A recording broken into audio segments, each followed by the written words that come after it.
Jack Nicholson as Randall McMurphy. Jack Nicholson was born on April 22, 1937 in Neptune, New Jersey. At the age of 38, Nicholson played Randall McMurphy, an unpredictable character who rebelled against the system in the 1975 film One Flew Over the Cuckoo's Nest. And this role catapulted him to stardom and became a turning point, shaping both his career and the subsequent turmoil in his personal life. His marriage to Sandra Knight had already ended years earlier, but the emotional differences persisted long after the divorce. The increasing intensity of his work, for example in films like The Shining, 1980, and Chinatown, 1974, and the relentless preparation for his roles distanced him further and further from a stable family life. The end of his 17-year relationship with Anjelica Huston became one of the most painful breakups in Hollywood, especially since Nicholson already had 2 children with Rebecca Broussard before the split. For decades, Nicholson's physical and mental health suffered increasingly from the effects of a life constantly lived in extreme situations. After filming The Departed in 2006, he increasingly turned down scripts. Memorizing lines became more and more difficult, and long-term projects became more demanding. By the time he retired after How Do You Know, in 2010, his sphere of influence had noticeably shrunk. The man who had once dominated the set with explosive energy had finally stepped down. Not voluntarily, but due to circumstances. In 2025, at the age of 88, Nicholson lives a secluded life in Los Angeles, surrounded by his decades-long art collection. Only a select few have access to his private circle. His fortune, estimated at around $400 million, stems from historic profit-sharing agreements, including an unprecedented salary and profit-sharing contract for the 1989 Batman film, which earned him over $60 million from that film alone. Louise Fletcher as Sister Ratched. Louise Fletcher was born on July 22, 1934, in Birmingham, Alabama. At 41, Fletcher played Nurse Ratched in the 1975 film One Flew Over the Cuckoo's Nest, the cold embodiment of controlling behavior. This role changed her life overnight, earned her an Oscar, and catapulted her back into the limelight after more than a decade away. But this success came at a price, one she rarely speaks about publicly. Her marriage to producer Jerry Bick had begun to crumble long before her Oscar win, as she took an 11-year break from acting to raise her children. After her return with the film Thieves Like Us, 1974, she faced immense pressure in the film industry, while Bick's career stagnated, further exacerbating the separation. Following the success of One Flew Over the Cuckoo's Nest, she received numerous film offers, but the escalating family tensions ultimately led to their divorce in 1977. Her unwavering will to continue working led her to roles in The Exorcist II, 1977, and Firestarter, 1984. But each project came with the emotional strain of rebuilding her life piece by piece. As she aged, Fletcher became even more committed to work to maintain her stability, taking on roles in film and television, including the critically acclaimed 6-year role of Kai Nguyen in Star Trek Deep Space Nine. The busy schedule helped her regain her motivation, but the physical strain became increasingly apparent as respiratory problems increasingly limited her mobility and ability to work. She took on roles in Virtuosity, 1995, Cruel Intentions, 1999, and Shameless, 2011 to 2012, demonstrating that she had overcome difficulties and avoided a career stagnation like the one she had experienced previously. Fletcher died peacefully on September 23, 2022, at the age of 88 in Montereau, France, after a life of resilience and public brilliance. Her net worth of approximately $1 million at the time of her death reflected decades of work interruptions, modest television salaries, and the financial strain of restarting her career twice. She was buried in the French countryside where she had spent her last years. Will Sampson as Chief Bromden. Will Sampson was born on September 27, 1933, in Okmulgee County, Oklahoma. At the age of 42, in 1975, he played the taciturn giant Chief Bromden in the film One Flew Over the Cuckoo's Nest, a man who hid unspeakable pain behind his calm facade. This performance catapulted him virtually overnight from the rodeo arena to Hollywood. From that moment on, the world recognized his talent, but few suspected how fragile his life truly was. He kept his marriage to Jill Sampson largely secret, but the emotional pain of losing 2 sons, one killed in a drunk driving accident, the other murdered years later, deepened wounds that his work could never heal. During the filming of The Outlaw Josie Wales, 1976, and Poltergeist II, 1986, He had to take on physically demanding roles while his health silently deteriorated. A stark contrast to the struggle he faced as the sole breadwinner for his surviving children. The mounting pressure of being one of the few nationally recognized indigenous actors compounded the strain. By the mid-1980s, scleroderma attacked his lungs and heart, causing his weight to plummet from approximately 250 pounds to around 150 pounds.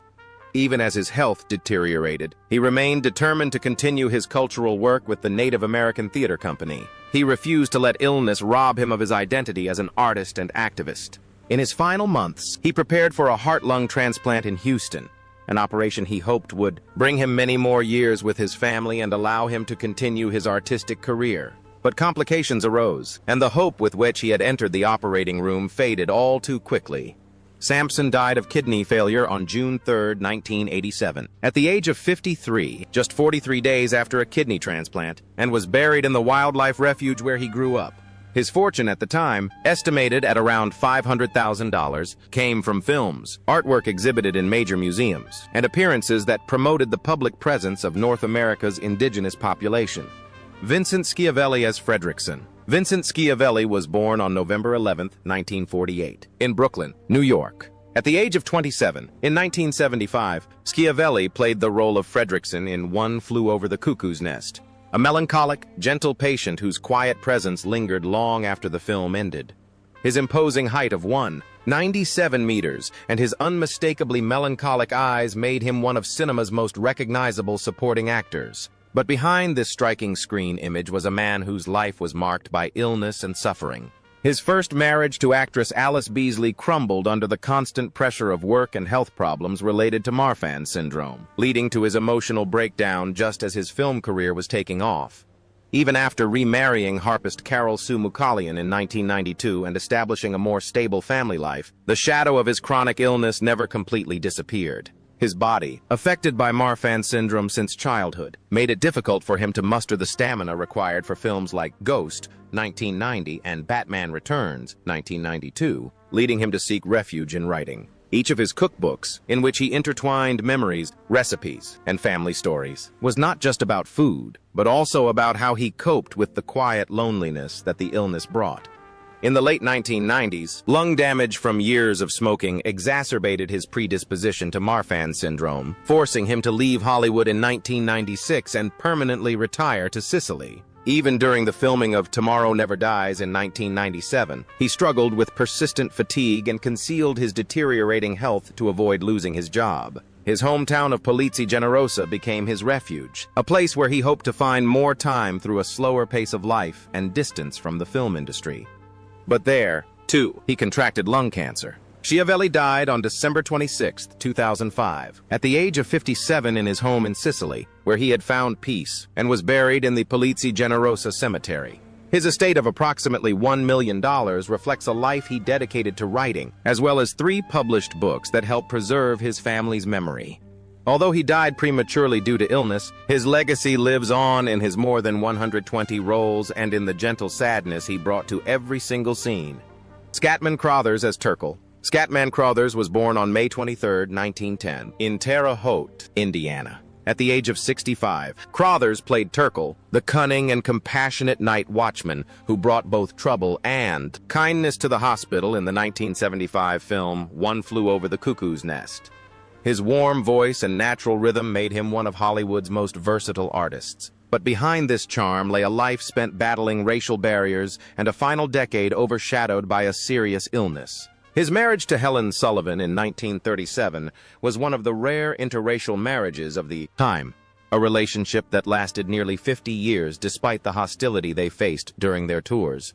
Her frequent travels between Ohio, California, and Las Vegas were often attempts to escape the discrimination that severely limited her performance opportunities and even her accommodations. Even after the success of the film The Aristocats, 1970, and a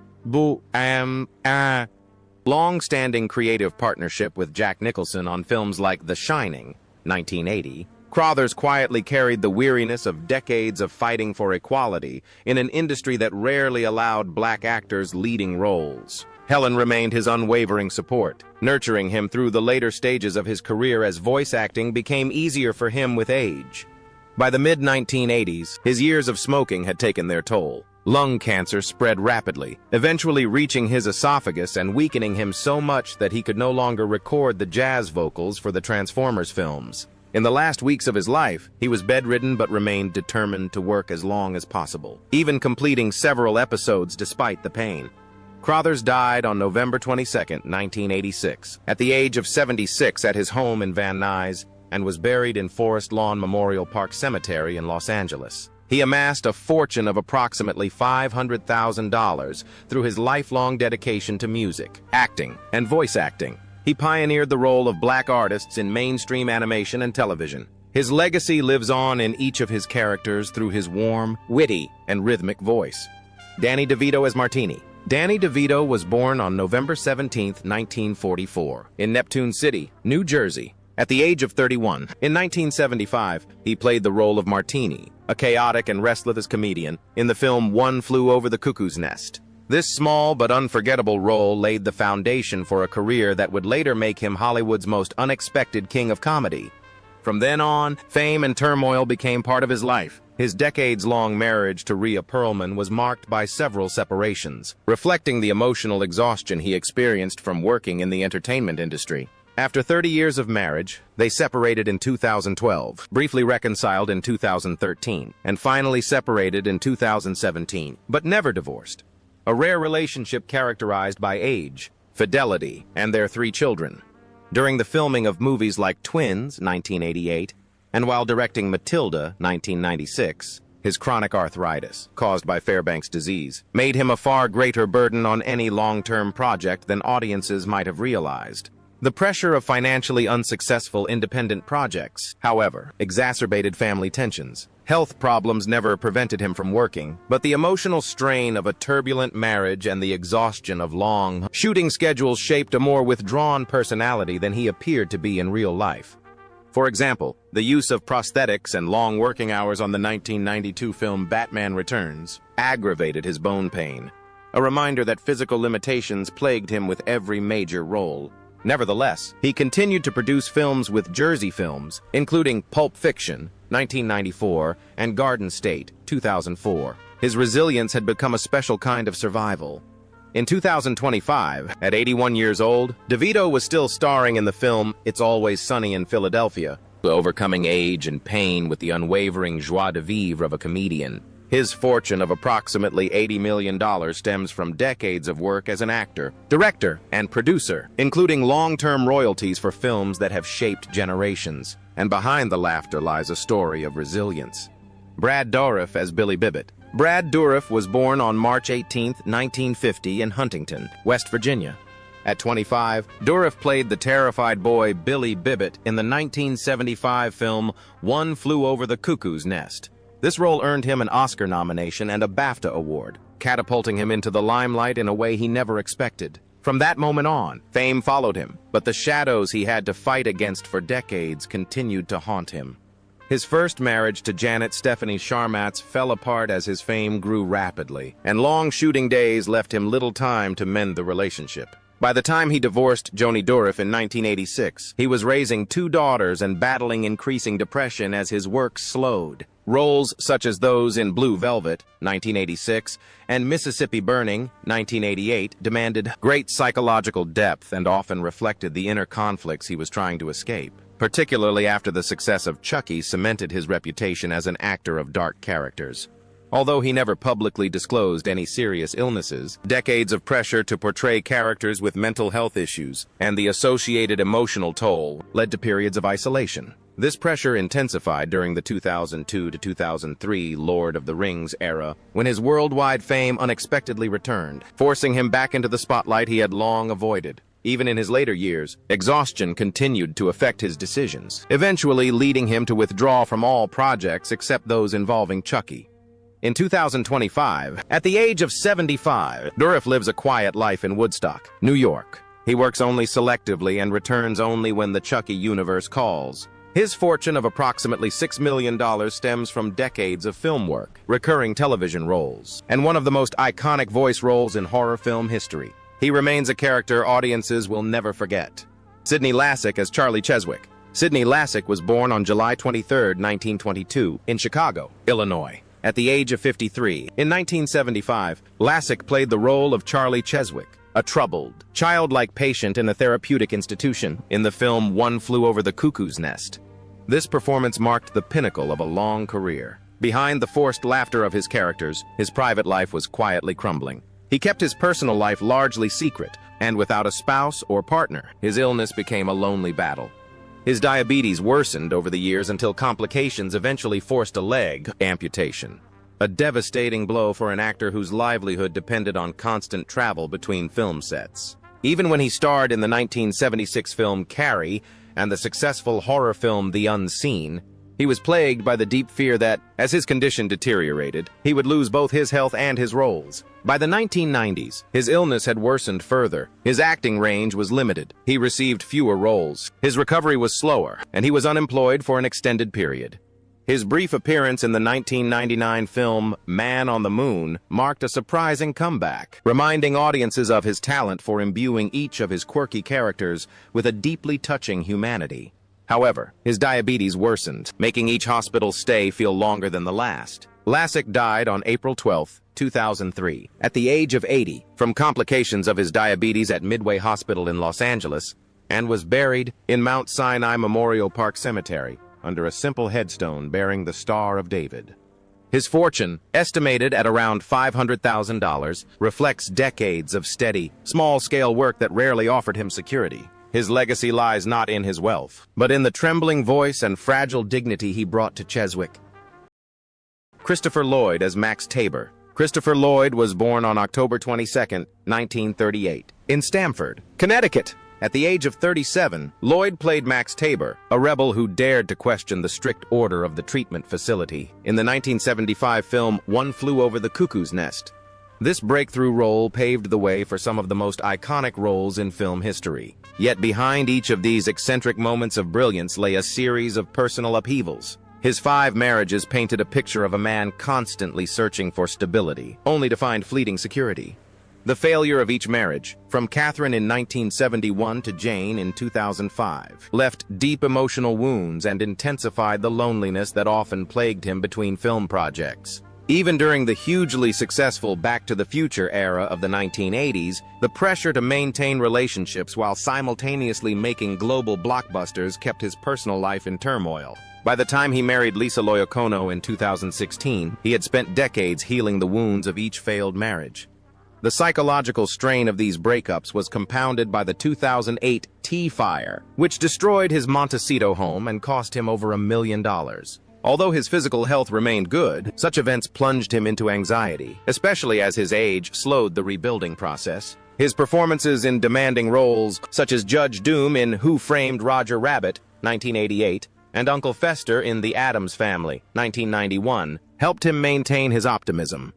He repeatedly returned to film and theater, using acting to process the emotional trauma of personal events. In 2025, at the age of 87, Lloyd continued to appear on screen, taking on final roles with the quiet determination of a man who refused to give up the profession that had sustained him. His net worth of approximately $40 million stemmed from blockbuster films, a long television career, and real estate investments he rebuilt after the devastating fire of 2008. He remains an icon of resilience in Hollywood, a man whose characters have shaped pop culture, while his private life has weathered one crisis after another. William Redfield as Dale Harding. William Redfield was born on January 26, 1927 in New York City. At the age of 48, Redfield played the intelligent but vulnerable Dale Harding in the 1975 film One Flew Over the Cuckoo's Nest, a character in a rehabilitation clinic. His performance reflected decades of stage experience, but behind this nuanced facade lay a body that was quietly and gradually deteriorating. His marriage to Linda Bright offered him temporary stability, but the leukemia diagnosed during filming destroyed their family life. As his health deteriorated, the mental and physical strain alienated him from his wife and children. Linda watched helplessly as her husband grew weaker while simultaneously trying to continue working. His roles in Fantastic Voyage, 1966, and Death Wish, 1974, established his reputation, but his illness made rehearsals painful and performances uncertain. His leukemia progressed rapidly, draining him as he struggled to fulfill his stage commitments and maintain the discipline that had defined his career since childhood. The production team of the film One Flew Over the Cuckoo's Nest noticed his symptoms even before he realized it himself, a worrying sign of the onset of cancer. Toward the end of his life, he had difficulty breathing, his mobility was limited, and even speaking required great effort. Nevertheless, he remained dedicated to his work, a commitment that helped him overcome the difficulties, but also exhausted him. Within a year of filming beginning, his body could no longer withstand the strain. Redfield died on August 17, 1976, at the age of 49, from complications of a respiratory illness caused by leukemia, and was buried in Long Island National Cemetery in New York. His estate of approximately $200,000 reflects a life devoted to stage and television, not the fame of a Hollywood star. His death marked the end of a brilliant theatrical career. He left behind a son who would later follow in his father's footsteps.